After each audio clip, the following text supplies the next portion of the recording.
अथ श्रीयोगवासिष्ठे उत्पत्तिप्रकरणे 94तमः सर्गः। श्रीवसिष्ठोवाच उत्तमाधममध्यानां पदार्थानामितस्ततः उत्पत्तीनां विभागोऽयं शृणु वक्ष्यामि राघव। इदं प्रथमतोत्पन्नो योऽस्मिन्नेव हि जन्मनि इदं प्रथमता नाम्नि शुभाभ्याससमुद्भवा। शुभलोकाश्रया सा च शुभकार्यानुबन्धिनी सा चेद्विचित्रसंसारवासना व्यवहारिणी। भवैः कतिपयैर्मोक्षमित्युक्ता गुणपीवरी तादृक्फलप्रदानैककार्या कार्यानुमानदा। तेन रामससत्त्वेति प्रोच्यते सा कृतात्मभिः अथ चेच्चित्रसंसारवासना व्यवहारिणी। अत्यन्तकलुषा जन्मसहस्रैर्ज्ञानभागिनी तादृक्फलप्रदानैक धर्मानुमानदा। असाबधमसत्त्वेति तेन साधुभिरुच्यते सैव साङ्ख्यातिगानन्तजन्मवृन्दादनन्तरम्। सन्दिग्धमोक्षा यदि तत् प्रोच्यतेऽत्यन्ततामसी अनद्यतनजन्मातु जातिस्तादृशकारिणी। योत्पत्तिर्मध्यमा पुंसो रामद्वित्रिभवान्तरा तादृक्कार्या तु सा लोके राजसी राजसत्तमा। अभिप्रकृष्टजन्मापि सोच्यते कृतबुद्धिभिः सा हि तन्मृतिमात्रेण मोक्षयोग्या मुमुक्षुभिः। तादृक्कार्यानुमानेन प्रोक्ता राजससात्विकी सैव चेदितरैरल्पैर्जन्मभिर्मोक्षभागिनी। तत्तादृशीः सा तज्यैः प्रोक्ता राजसी सैव जन्मशतैर्मोक्षभागिनी चेच्चिरैषिणी। त्वदुक्ता तादृगारम्भा सद्भिः राजसतामसी सैव सन्दिग्धमोक्षा चेत् सहस्रैरपि जन्मनाम्।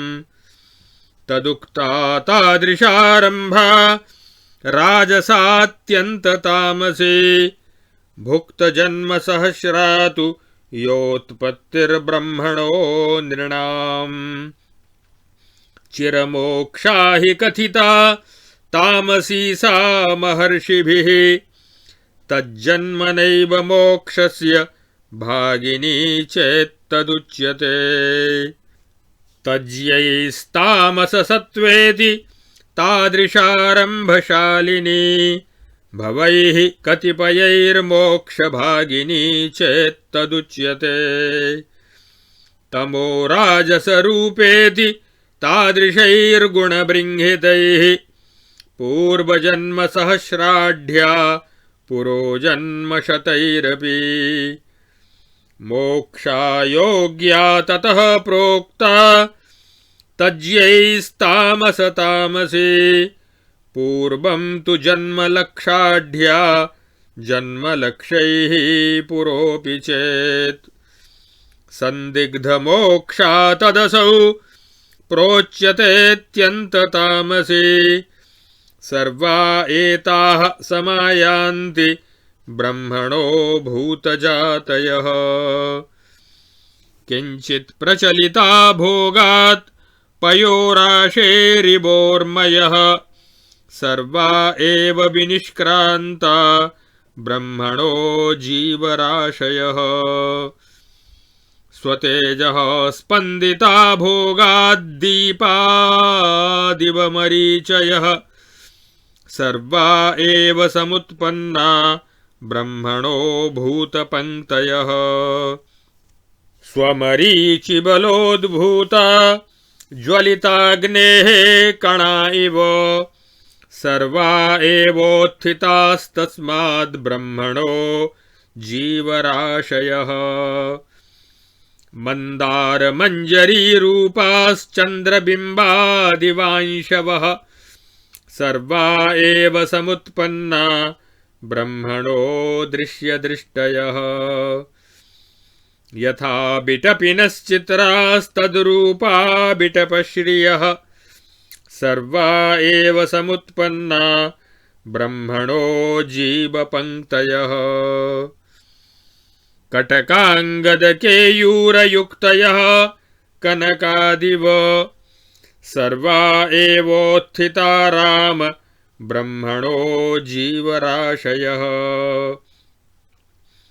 निर्झरादमलोद्योतात् पयसामिव बिन्दवः अजस्यैवाखिला राम भूतसन्ततिकल्पनाः आकाशस्य घटस्थालीरन्ध्राकाशादयो यथा सर्वा एवोत्थिता लोककलना ब्रह्मणः पदात् सीकरावर्तलहरी बिन्दवः पयसो यथा सर्वा एवोत्थिता राम ब्रह्मणो दृश्यदृष्टयः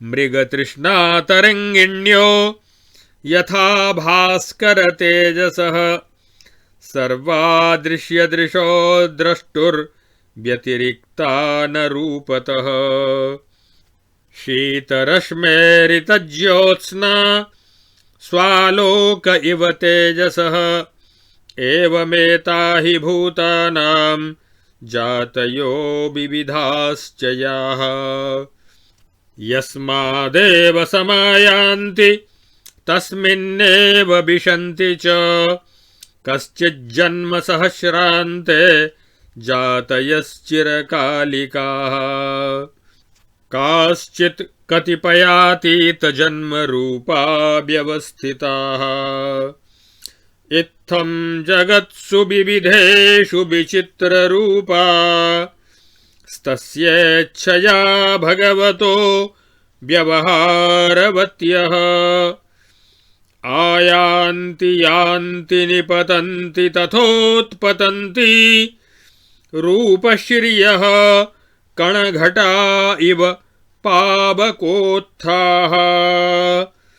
इत्यार्षे श्रीवासिष्ठमहारामायणे मोक्षोपायेषूत्पत्तिप्रकरणे ब्रह्मणः सर्वम् उत्पद्यत इति कथनं नाम 94तमः सर्गः।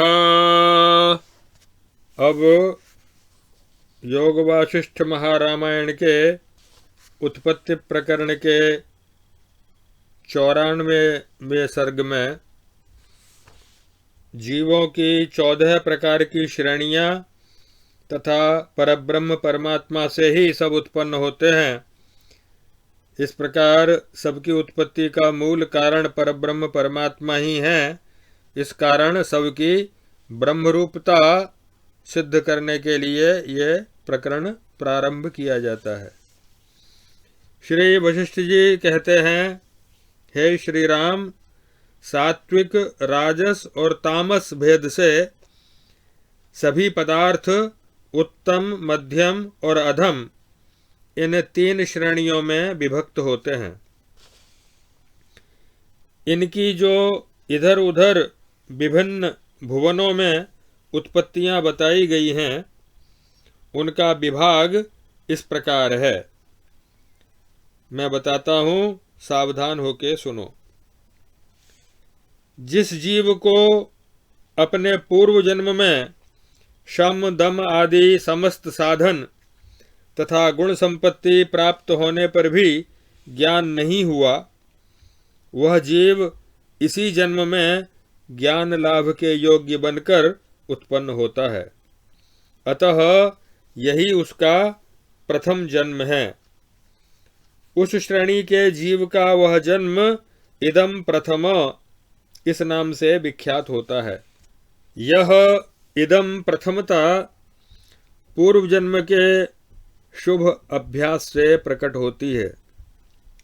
वही इदम प्रथमता यदि पूर्व जन्म में वैराग्य की कमी के कारण शुभ लोकों का आश्रय लेने वाली रही हो, अर्थात उत्तम लोकों की प्राप्ति के लिए किए गए शुभ कर्मों से संयुक्त हो और इसीलिए विचित्र संसार वासना के कारण भोग व्यवहार वाली हो, तो भोगों से वासना का क्षय होने पर वह कुछ ही जन्मों में मोक्ष की प्राप्ति करा देती है। अतः शांति आदि गुणों से युक्त होने के कारण उस दूसरी जीव जाति को गुण पीवरी कहते हैं। गुण पीवरी ये दूसरी श्रेणी के जीवों का नाम है। हे श्री राम, नाना प्रकार के सुख दुख रूपी फलों को देने में मुख्य कारणभूत पूर्व जन्म के पुण्य और पाप का अनुमान कराने वाली जो जीवों की श्रेणी है, उसे पुण्यात्मा पुरुषों ने ससत्वा कहा है। सत्व के साथ वाली ससत्वा, क्योंकि वह सत्वगुण की वृद्धि के द्वारा मोक्ष की भागिनी होती है। जो जीव श्रेणी विचित्र संसार की वासनाओं से युक्त होकर अत्यंत कलुषित हो गई है, अर्थात पूर्व जन्म में संचित किए गए अधिक दुष्कर्म जनित दुर्वासनाओं से मलिन हो गई है और भांति भांति के भले बुरे फल प्रदान करने वाले मुख्य कारणभूत पूर्व जन्म के धर्म और अधर्म का अनुमान कराने वाली हो, वह सहस्रों जन्मों में ज्ञान की भागिनी होती है। इसलिए साधु पुरुष उसे अधम सत्वा कहते हैं। मलिन सत्वा, अधम सत्वा आदि उसके नाम हैं।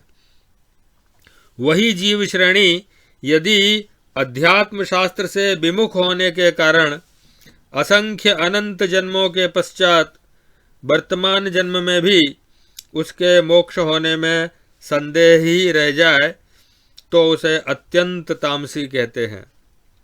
हे इंद्रप्रश्रेष्ठ श्री राम, जीव की जो उत्पत्ति पूर्व जन्म की वासनाओं के अनुरूप एवं वैसे ही आचार व्यवहार वाली हो तथा 2-3 जन्मों के अनंतर जिसे मनुष्य जन्म प्राप्त हुआ हो और वैसे ही कार्य कर रही हो, वह लोक में राजसी कही गई है।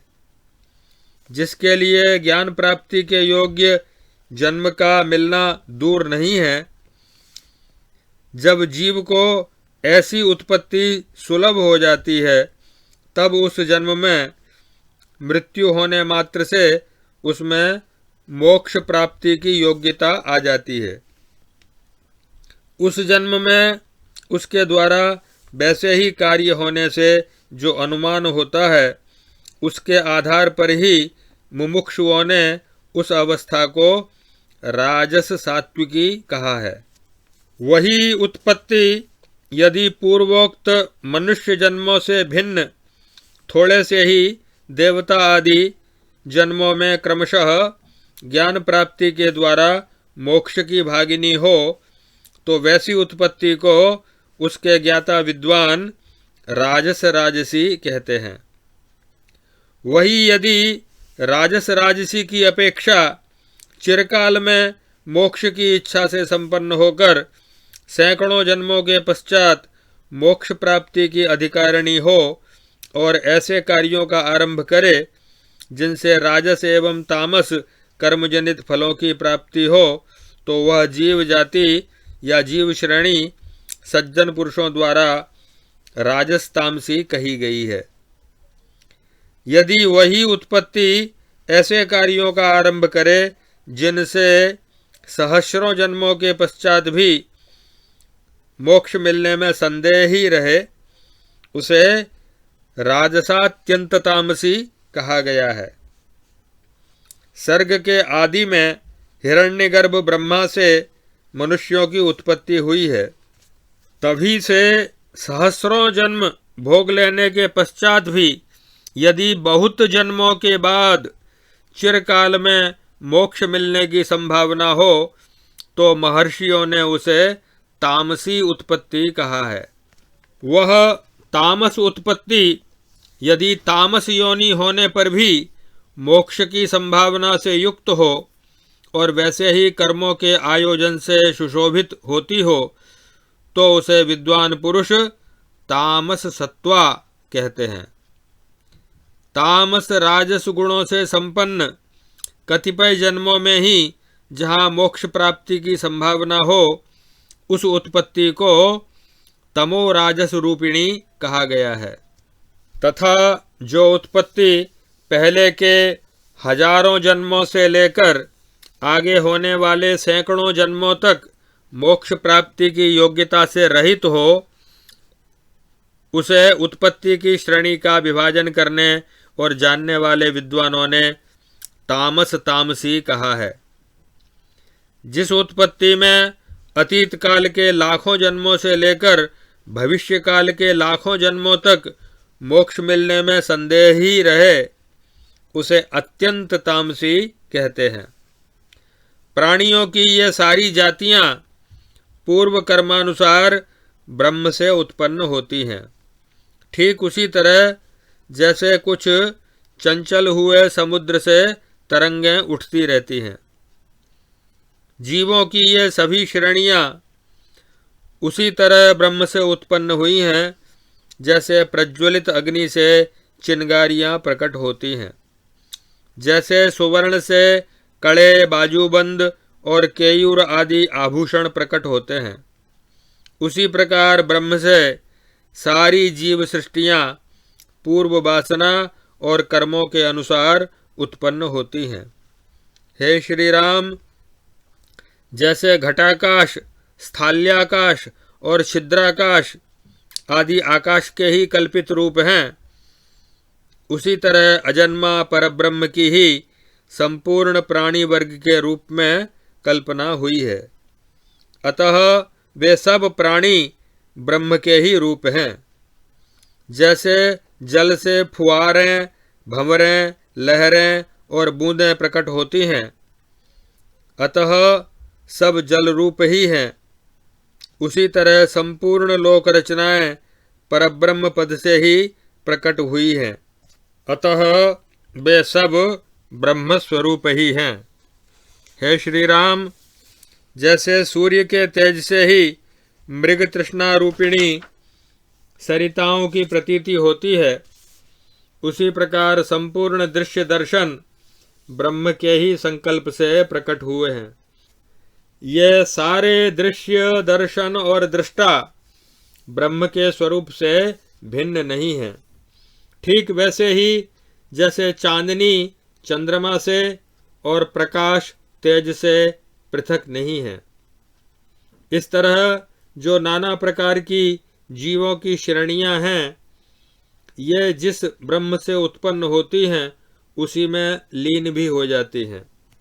हे रघुनंदन, इस प्रकार भगवान परब्रह्म परमात्मा की इच्छा से व्यवहार में लगे हुए जो विचित्र आकार वाले रूप वैभव से संपन्न पूर्वोक्त प्राणी वर्ग हैं वे आग से प्रकट होने वाली चिंगारियों के समान विभिन्न लोकों में आते जाते और ऊंची नीची योनियों में जन्म लेकर भ्रमण करते रहते हैं। इस प्रकार वाल्मीकि मुनि प्रणीत वासिष्ठ महारामायण के देवदूतोक्त मोक्षोपाय के उत्पत्ति प्रकरण में ब्रह्म से ही सब कुछ उत्पन्न होता है इस बात का वर्णन करने वाला ये 94वां सर्ग पूरा हुआ। 94तमः सर्गः। ओम नमः शिवाय।